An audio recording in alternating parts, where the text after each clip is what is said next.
Dans le cadre de mon travail, je me fais souvent poser la question comment réussir à surmonter les défis ou comment aller chercher une force intérieure pour passer par-dessus des moments difficiles. Et évidemment, le terme moment difficile, c'est très subjectif puisque mon rôle n'est pas d'aller juger et voir si le moment difficile que tu vis, c'est légitime d'être difficile. C'est-à-dire, il y a des gens qui peuvent vivre des choses qui sont vraiment difficiles puis ils vont bien surmonter ça et d'autres personnes vivent des choses qui pourraient sembler plus faciles, mais pour eux, en ce moment, dans où ils sont dans leur vie, c'est plus difficile. Donc, l'idée ici n'est pas de juger ce que tu vis. L'idée ici n'est pas de donner des trucs bidons qui servent à rien. Et l'épisode que je vais te présenter ne va pas non plus changer ta vie. Je la présente bien, hein, l'épisode? L'épisode, c'est simple. C'est quelques astuces, stratégies pour réussir à prendre la hauteur sur une situation que toi, tu trouves difficile.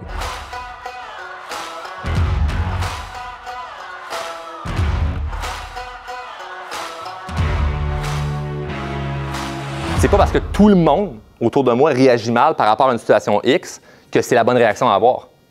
Fait que souvent, on réagit pas selon ce que nous, on pense qu'on devrait réagir, mais on réagit selon ce que notre environnement autour de nous réagit. Puis ça peut arriver des fois que tu es avec, peut-être même au travail, là, entre collègues, il y a une situation, puis il y a une personne qui, ça lui dérange pas tant que ça te met en crise que l'autre personne ne comprenne pas le problème. Mais des fois, c'est pas que l'autre personne ne comprend pas. Des fois, c'est que l'autre personne a pris de la hauteur là-dessus en se disant c'est pas la fin du monde. Mais parce que toi, émotionnellement, ça te dérange, ça doit être la fin du monde pour tout le monde. Puis vous devez être dans la même émotivité que moi, tu sais. Mais moi, j'ai compris ce pattern-là. À un jeune âge, je voyais ça aller, je me disais, OK, fait que là, quand il arrive ça, la personne réagit de même. Puis là, je voyais, puis là, de façon, c'est pas gentil ce que je veux dire, mais de façon où tu regardes chaque personne, puis il n'y a pas de jugement, mais il y a, est-ce que j'échangerais ma vie avec cette personne-là? Si la réponse est non, est-ce que je peux pas réagir comme elle? Parce que je vais être dans la même posture que cette personne-là, puis ça va se représenter dans ma vie, puis c'est comme ça que je vais être au final. Puis c'est de quoi de super simple, c'est pas la personne est moins bonne, moi je suis meilleur. Il n'y a pas de comparaison. C'est je vais m'inspirer de ce que j'ai pas envie d'être. Parce que ça paraît bien là, les beaux discours de conférenciers de moi j'ai été inspiré par quelqu'un d'inspirant. Moi, je vous dis bien franchement, j'ai été bien plus inspiré par du monde qui n'était pas inspirant. De voir mon mononcle Gaétan péter un plomb pour ah ouais, telle situation, c'est de la merde, puis il se fâche. J'ai pas envie d'être ça, tu sais. Puis on n'aime pas ça, mais si la situation se représente similaire, on va réagir comme ça parce que c'est ça qu'on a été habitué de voir puis qu'on pense qu'il est normal. Fait que le danger, quand on commence à s'intéresser à la croissance personnelle, puis on est dans cette espèce de chemin-là, c'est qu'aux yeux des autres, temporairement ou à moyen terme, on peut paraître vraiment bizarre. On peut paraître vraiment fou. Parce que toutes les situations qui nous arrivent, si on réagit bien ou on réagit mieux lorsque ça l'arrive, les gens ne comprennent pas pourquoi tu réagis bien quand ça l'arrive. Mais moi, j'aime ça me dire que la vie, c'est un jeu. Là. Puis il y a tellement d'affaires que je contrôle puis que je ne contrôle pas.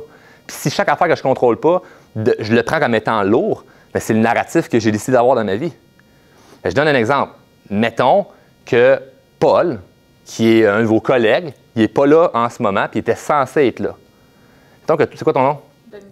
Donc, Danica, tu dis, bon, Paul n'est pas là le matin. Je suis sûr qu'il a brossé hier. Puis qu'il ne s'est pas levé le matin. L'énergie d'en place, c'est pas positif. C'est une supposition qu'on a lancée. Si toi, c'est quoi ton nom? Marie. Marie, tu dis, oh, j'ai entendu que Paul, sa femme a un problème de santé, je vais l'appeler voir s'ils sont corrects. L'énergie n'est pas pareille du tout. Je m'inquiète pour Paul. Je veux savoir s'il va bien. Mais ça, là, ces deux histoires-là, il n'y a rien de vrai là-dedans. Là. C'est le narratif qu'on a décidé d'implanter dans la place de, bien, une personne s'inquiète, l'autre personne juge de façon négativement. Et c'est ça l'énergie qui va être dans la pièce par rapport à une situation. Fait que ça veut dire que le but, c'est pas d'avoir la vérité sur ce qui est arrivé avec Paul. Le but, c'est est-ce que j'ai une tournure négative dans les histoires que je me raconte ou j'ai une tournure positive dans les histoires que je me raconte? Parce que moi, mon but, là, je vous le dis, c'est pas de dire comme tout le monde, le but de la vie, c'est la pensée positive. Chris, non, là, me lève pas tous les matins en étant juste positif. Là. J'ai un enfant de 2 ans et demi, puis ma conjointe est enceinte. On attend un deuxième pour le mois de mars. Elle serait pas contente que j'hésite là-dessus. Ça, ce bout de la caméra, c'est coupé. Je recommence. Oui, on l'attend pour le 7 mars à 12h30. Le gars est super à jour dans son affaire. Tu sais, cette nuit, mon enfant s'est levé 3-4 fois, là, tu sais. Fait que si mon narratif de ma journée, c'est bon, je donne une conférence tantôt, après-midi, j'ai un meeting, après ça, j'ai ci, à soir, j'ai ça. Puis je me lève avec la posture de j'ai mal dormi, bien, j'arrive ici en étant moins en forme. Si j'arrive avec la posture de « Hey, ça va être une excellente journée parce que je décide que c'est une belle journée en me disant « Hey, le monde que je vais aller rencontrer, ça va être le fun. » Puis c'est le fun, OK, parce que vous êtes le fun. Mais je peux arriver à une conférence, puis le monde sont dans le même. Je n'ai fait des conférences que je dis « Qui ici est obligé d'être ici? » Comme au début tantôt, là. Tout le monde lève la main. C'est « OK, ça va être long. Pas pour vous autres, pour moi. » Mais puisque j'ai décidé que j'allais avoir du plaisir, je vais m'amuser quand même. Je vais m'arranger à avoir du fun. Il peut y avoir 100 personnes dans la salle qui n'ont pas envie d'être là, qui n'ont pas de fun. Mais moi, c'est pas mon petit problème, tu comprends? Fait que je vais m'arranger d'avoir du plaisir quand même. Mais c'est une décision. C'est juste moi qui ai décidé ça. Donc, le narratif qu'on se raconte, ça a une énorme importance sur tout le reste de l'histoire. Le narratif de Paul est en retard, il a brossé hier, versus je m'inquiète pour lui, on va voir s'il est correct. Hey, la ligne est super mince entre les deux, mais tout le monde le sent que c'est complètement pas le même livre qu'on écrit, là. C'est deux histoires complètement différentes. Puis ça, moi, dans ma vie, je peux faire ça à tout moment. L'enjeu dans cette histoire-là, c'est que il y a des situations où l'avantage, tu ne le verras pas tout de suite ou tu le verras pratiquement jamais. T'sais. L'avantage, quand je partageais mon entreprise, que j'ai appris plein d'affaires, c'est 10 ans après que j'ai compris que c'était brillant de m'être planté et d'avoir appris toutes ces affaires-là. Il a fallu que je m'assoie et que je réfléchisse à c'est quoi les apprentissages que j'ai eus. J'étais resté dans le narratif de « me suis fait avoir ». Jamais je pourrais me dire « Ah, ben finalement, ça a été à mon avantage parce que j'ai appris ça, j'ai appris ça, j'ai appris ça, j'ai appris ça, j'ai appris ça. » Fait que des fois, il y a des situations que ça nous met en crise maintenant, puis c'est comme c'est chiant. Puis même si tu te dis « Ça va être curieux de voir comment ça va se retourner à mon avantage », tu n'as rien qui va te popper dans la tête. La majorité des fois, il n'y a rien qui me vient en tête. Pourquoi je vous ai conté l'histoire de Paris? C'est parce qu'on le voit le résultat là, tu sais. Fait que ça serait juste plate de vous dire « Ben, il est arrivé telle affaire hier, on va être curieux de voir comment ça va se servir à mon avantage. » Savez-vous le dénouement? Non, moi non plus. On continue. On ne sait pas, mais il y en a des choses comme ça qu'on ne sait pas ça va être quoi l'avantage. Je bois de l'eau depuis tantôt. Moi, depuis 1 an, j'ai un problème aux cordes vocales. J'ai vu un ORL spécialiste pour la gorge et tout ça. Puis c'est quelqu'un qui travaille avec l'ORL de Céline Dion, parce qu'elle aussi a des problèmes à ses cordes vocales. Je sais pas si vous avez déjà entendu ça. C'est la seule chose que j'ai en commun avec elle. Elle aurait préféré, moi, les parcs aquatiques dans la cour, là, mais on travaille là-dessus. Pour l'instant, c'est nos cordes vocales. J'ai des problèmes avec mes cordes vocales, puis on ne sait pas c'est quoi. Puis je suis suivi là-dedans. Et c'est dommage parce que ça m'a empêché de performer dans mon travail, parce que c'est ça que je fais dans la vie, parler.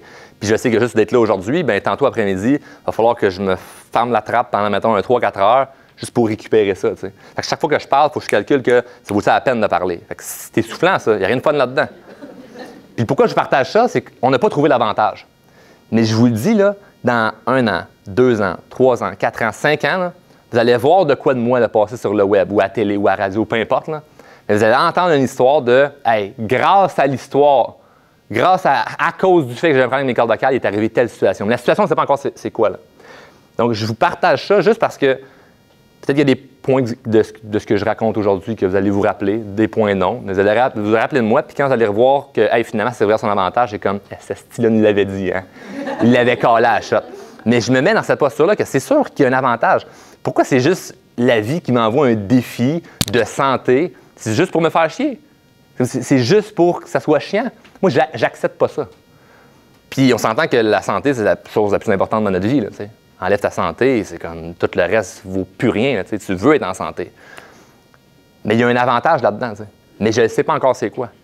Puis même si vous me sortez d'une situation de « Ouais, mais moi, je vis ça, Charles », c'est sûr qu'il y a quelque chose là-dedans qui peut se retourner à ton avantage. Dernièrement, je sortais de la première de la sortie d'album de mon client avec qui j'ai coécrit une chanson. Je vous parlais tantôt de la chanson Rêveur. Puis dans la rue, après ça, en marchant à Montréal, il y a quelqu'un qui m'a arrêté. C'est un chanteur country. Puis lui, il écoute mon podcast, il a fait mes formations, il aime bien ce que je fais. Puis il m'arrêtait de prendre une photo, puis jaser avec moi. Puis il me partageait qu'il y a une maladie dégénérative. C'est ça, dégénérative, où il reste comme peut-être 4-5 ans à vivre. Ça. Puis il me partage ça, puis là, c'est comme quand quelqu'un dit ça, puis il est devant toi, c'est quand. C'est de quoi à te donner froid dans la colonne vertébrale. Il n'y a rien de le fun là-dedans. Puis il me partageait son histoire de ben, moi, ma carrière s'en va de même, mais ma santé s'en va comme ça. Puis j'ai l'impression de perdre mon rêve. Mais je continue quand même à donner le plus que je peux. Je fais des conférences maintenant, puis pour partager mon histoire, que je continue à réaliser en quelque sorte mon rêve, même si je sais que je ne pourrais pas aller jusqu'au bout. Puis le monde accroche à ma musique. Fait que c'est plate parce que le monde accroche à ma musique, mais j'aimerais ça que ça puisse durer encore plus longtemps, ça. Mais je le vois, là, le sablier là, qui coule, puis qui coule, puis qui coule, puis qui coule. Puis il me partageait ça, puis il n'y a pas de bonne phrase à dire là-dedans, de ben, en tout cas, hein, lâche pas, hein, puis qu'est-ce que tu veux répondre à ça, là? Puis je lui ai carrément dit, ce que tu vis présentement, c'est la plus grande gratitude que tu peux avoir. Parce que tu n'as aucune idée de ta vie, elle aurait été quoi sans ça. Présentement, les gens accrochent pas nécessairement juste à cause de ta musique. Ils accrochent pour l'histoire. Parce que des bons musiciens, il y en a plein, là. Comme, tu penses vraiment que juste parce que tu as une belle voix, tu vas percer? Tu penses vraiment que parce que Céline Dion a une belle voix, elle a percé? Non. Il y a tellement d'autres raisons en arrière du fait qu'elle avait une belle voix, du pourquoi elle a percé. Puis lui, il perce en ce moment parce que c'est son histoire. L'histoire, c'est « je crève dans pas long, puis écoutez-moi chanter ». Il accroche tout de suite. Tu as le goût d'aller écouter ses chansons. Puis là, wow, tu vois qu'il a une belle voix puis qu'il est bon. Donc ça, c'est un cadeau qu'il a. Puis il est juste crissement mal emballé. Puis il est chiant. Puis ce qui est ironique là-dedans, c'est que lui, il sait quand est-ce qu'il va mourir. Mais nous autres, on ne le sait pas, là. Le sablier, il coule pour tout le monde, là. Puis c'est comme tout, 34 grains de sable, toi, t'en as 50, toi, t'en as 60. On sait tout le nombre de grains de sable qui a tombé. Moi, c'est pas le nombre qui va rester. Fait que là, on se dit, ah, il est pas chanceux, il reste 5 ans. On ne sait pas. Nous autres, c'est combien de temps qu'il nous reste? Fait que lui, c'est inspirant parce qu'il fait tout pour réaliser ses rêves, parce qu'il sait qu'il y a une date. Puis ça s'en va vers là. Puis il y a plein d'autres gens qui ne savent pas c'est quoi la date. Puis parce qu'on ne sait pas c'est quand ça se termine, ben on néglige, puis on laisse ça aller. Puis c'est comme, ben, je suis inspiré par lui, mais moi, réaliser mes rêves, non, ça, c'est pas pour moi, ça. Ça, je laisse ça aux autres. Ça, je laisse ça à ceux qui ont été moins chanceux. Ça fait aucun sens. Donc moi, je ne sais pas combien de temps il me reste. Fait que il faut que j'agisse pour réaliser mes rêves parce que j'ai aucune idée combien de temps il me reste.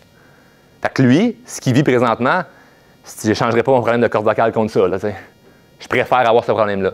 Fait que même quand je trouve ça chiant, je peux penser à lui en me disant comme, hey, c'est moins pire. Fait que c'est une espèce de comparaison que c'est moins pesant, mais en même temps, je ne le sais pas. Peut-être autre chose qui m'attend. Fait que je vais faire tout ce que j'ai à mon pouvoir malgré ce que j'ai présentement. J'ai aucune idée pourquoi la vie m'envoie ça, mais je décide que le narratif de ça, c'est pas l'histoire que tout le monde va se dire que ouais, ben c'est juste des malchanceux.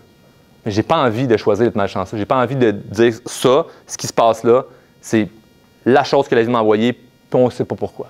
Non, on va créer une histoire avec ça, on va faire quelque chose. Ça serait tellement facile qu'il se dise juste, ben c'est fini la musique. C'est fini de parler de mon histoire. Moi, je fais plus rien avec ça parce que j'en ai ras-le-bol, ça ne m'intéresse plus. Moi, je suis découragé, puis il y aurait raison, là.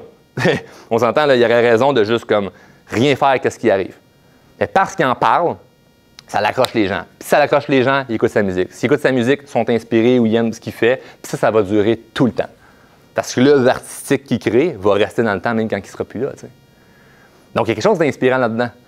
Mais je revire l'autre côté de la médaille de c'est pas parce que lui, il vit ça, puis que parce qu'il vit ça, il prend action, que quand tu es une personne qui n'a peut-être pas ce problème-là présentement, ça te justifie de ne pas prendre action par rapport à tes rêves à toi. T'sais.